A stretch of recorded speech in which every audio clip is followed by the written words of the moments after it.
Chapter 12. The Lord's Chosen Place for Worship. These are the decrees and regulations you must be careful to obey when you live in the land that the Lord, the God of your ancestors, is giving you.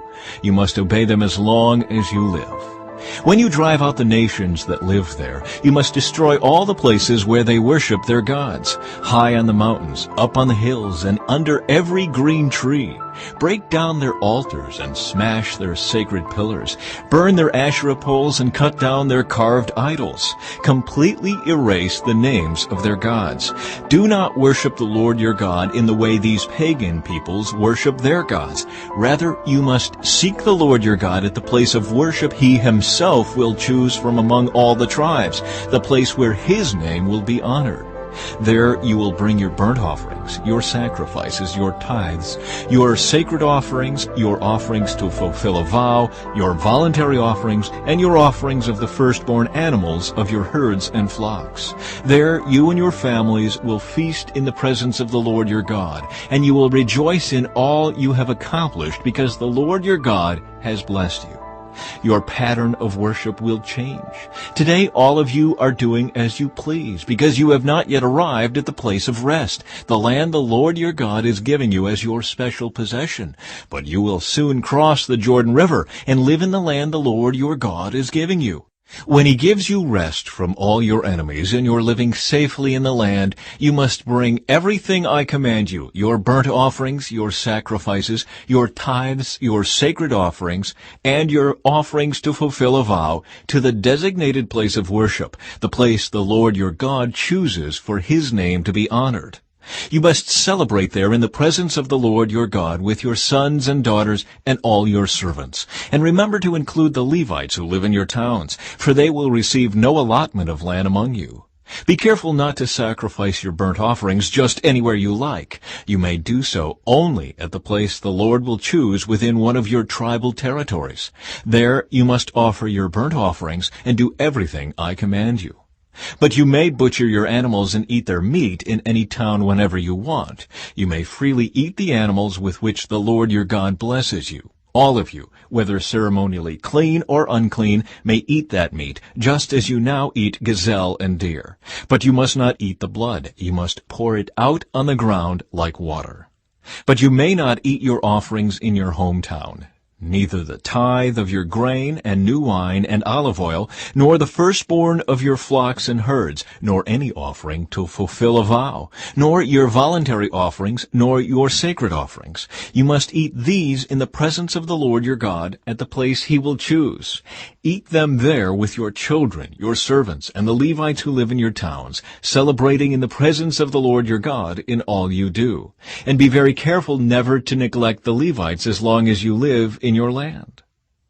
When the Lord your God expands your territory as He has promised, and you have the urge to eat meat, you may freely eat meat whenever you want. It might happen that the designated place of worship, the place the Lord your God chooses for His name to be honored, is a long way from your home. If so, you may butcher any of the cattle, sheep, or goats the Lord has given you, and you may freely eat the meat in your hometown, as I have commanded you. Anyone, whether ceremonially clean or unclean, may eat that meat, just as you do now with gazelle and deer. But never eat the blood, for the blood is the life, and you must not eat the lifeblood with the meat. Instead, pour out the blood on the ground like water.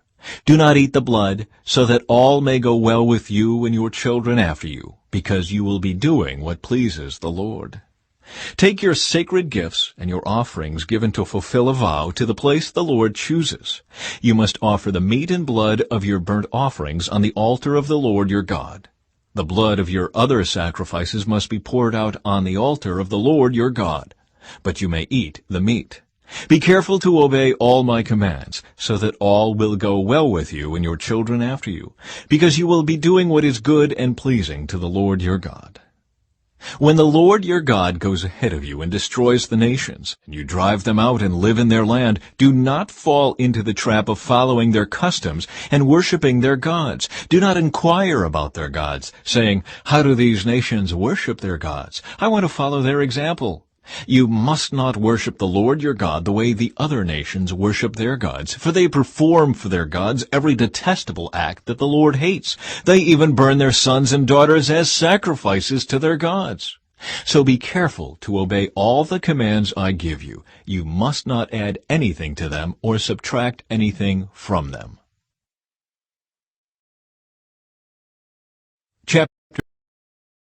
Chapter 13. A warning against idolatry. Suppose there are prophets among you, or those who dream dreams about the future, and they promise you signs or miracles, and the predicted signs or miracles occur. If they then say, "Come, let us worship other gods, gods you have not known before," do not listen to them. The Lord your God is testing you to see if you truly love him with all your heart and soul. Serve only the Lord your God and fear him alone. Obey his commands, listen to his voice, and cling to him. The false prophets or visionaries who try to lead you astray must be put to death, for they encourage rebellion against the Lord your God, who redeemed you from slavery and brought you out of the land of Egypt. Since they try to lead you astray from the way the Lord your God commanded you to live, you must put them to death. In this way you will purge the evil from among you.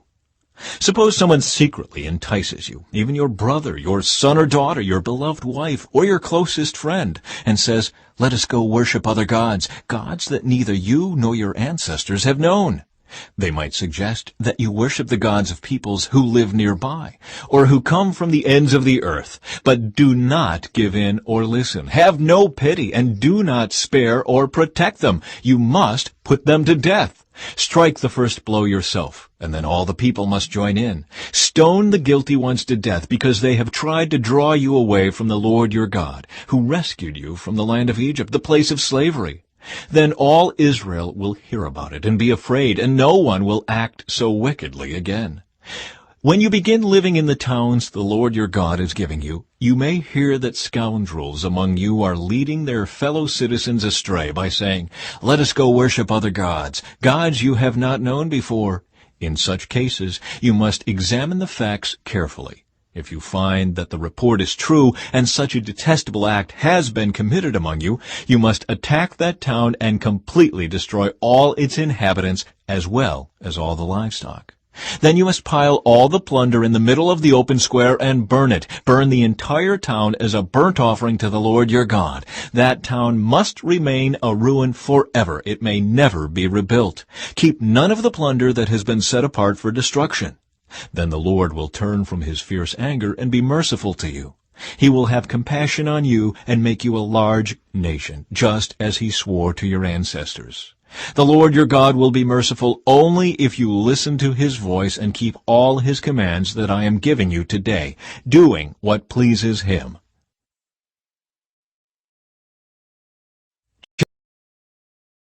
Chapter 14. Ceremonially clean and unclean animals. Since you are the people of the Lord your God, never cut yourselves or shave the hair above your foreheads in mourning for the dead. You have been set apart as holy to the Lord your God, and he has chosen you from all the nations of the earth to be his own special treasure. You must not eat any detestable animals that are ceremonially unclean. These are the animals you may eat: the ox, the sheep, the goat, the deer, the gazelle, the roe deer, the wild goat, the addax, the antelope, and the mountain sheep. You may eat any animal that has completely split hooves and chews the cud. But if the animal doesn't have both, it may not be eaten. So you may not eat the camel, the hare, or the hyrax. They chew the cud, but do not have split hooves, so they are ceremonially unclean for you. And you may not eat the pig. It has split hooves, but does not chew the cud, so it is ceremonially unclean for you. You may not eat the meat of these animals, or even touch their carcasses. Of all the marine animals, you may eat whatever has both fins and scales. You may not, however, eat marine animals that do not have both fins and scales. They are ceremonially unclean for you.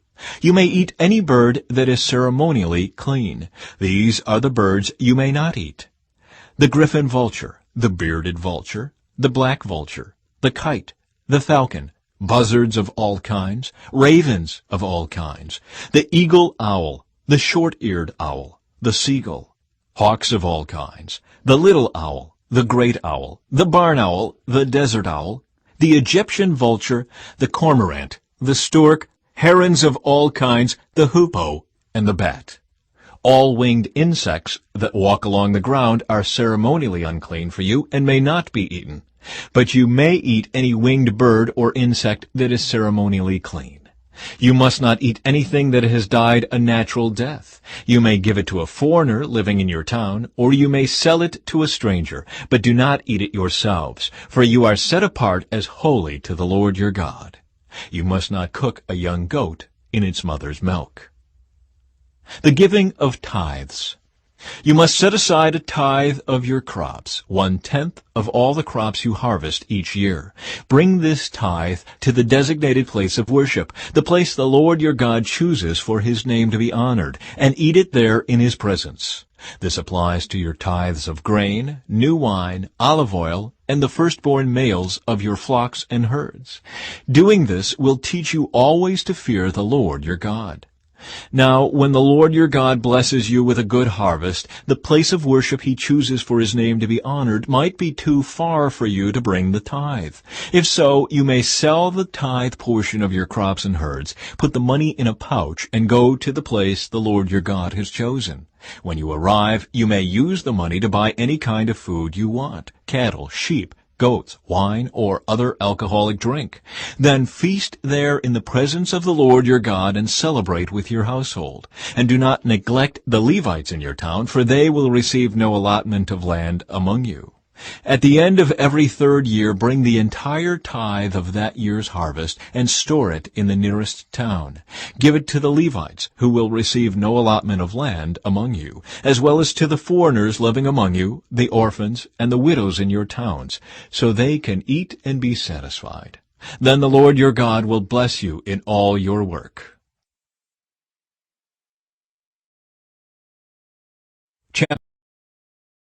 Chapter 15. Release for debtors. At the end of every 7th year you must cancel the debts of everyone who owes you money. This is how it must be done.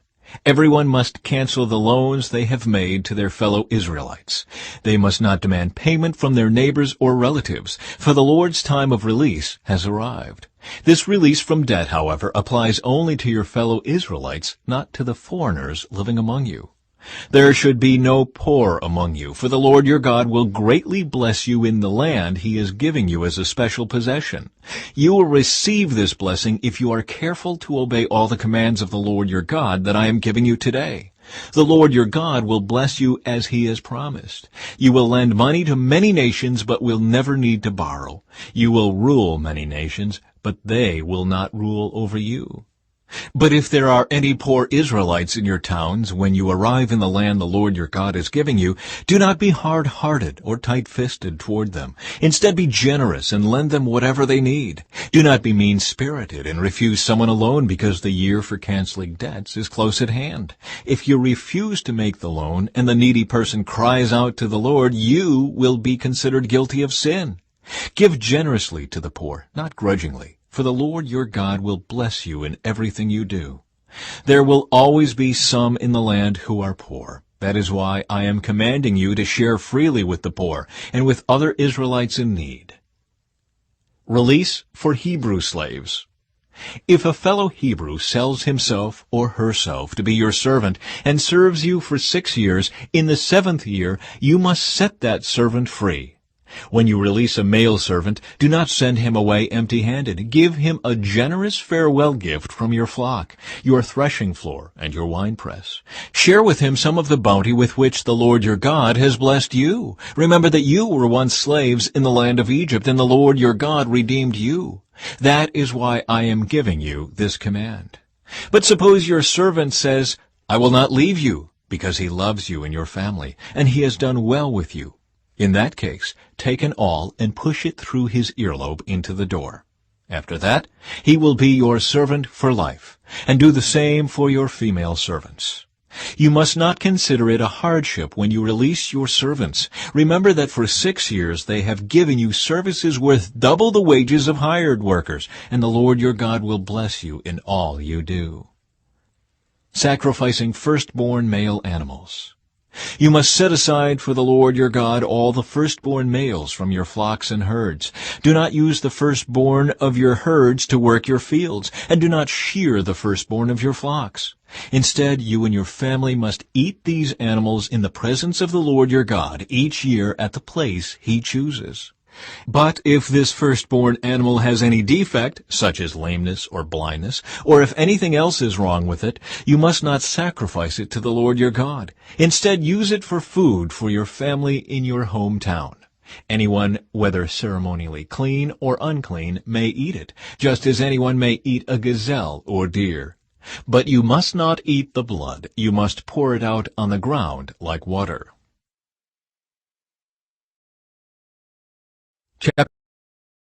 Chapter 16.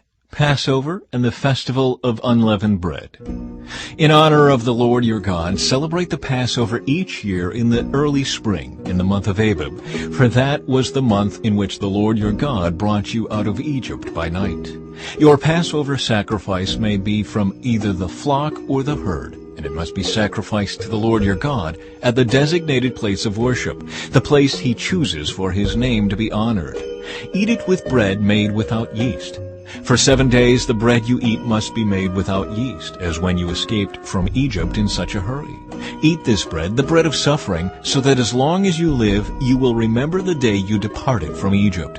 Let no yeast be found in any house throughout your land for those 7 days. And when you sacrifice the Passover lamb on the evening of the first day, do not let any of the meat remain until the next morning.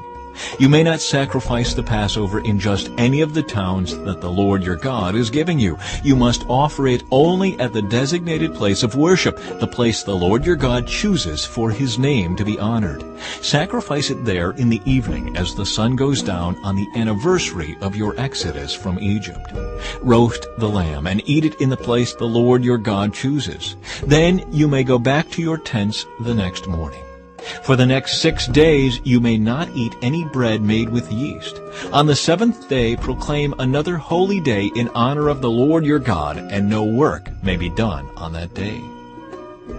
The Festival of Harvest. Count off 7 weeks from when you first begin to cut the grain at the time of harvest. Then celebrate the Festival of Harvest to honor the Lord your God. Bring him a voluntary offering in proportion to the blessings you have received from him.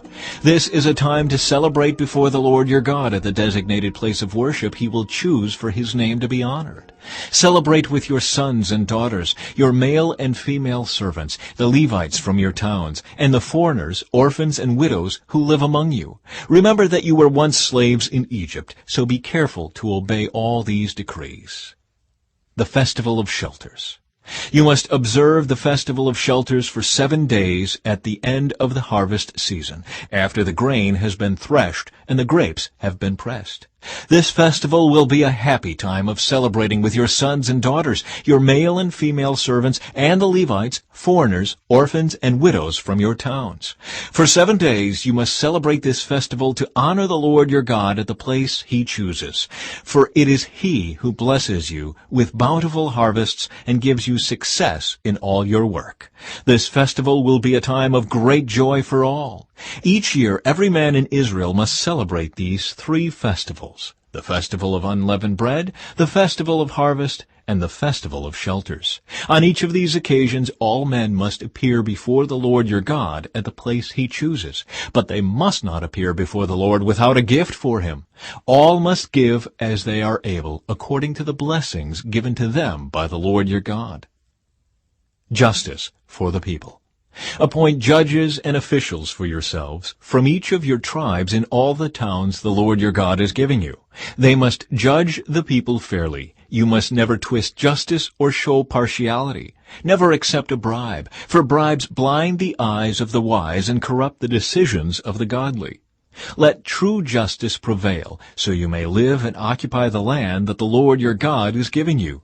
You must never set up a wooden Asherah pole beside the altar you build for the Lord your God, and never set up sacred pillars for worship, for the Lord your God hates them.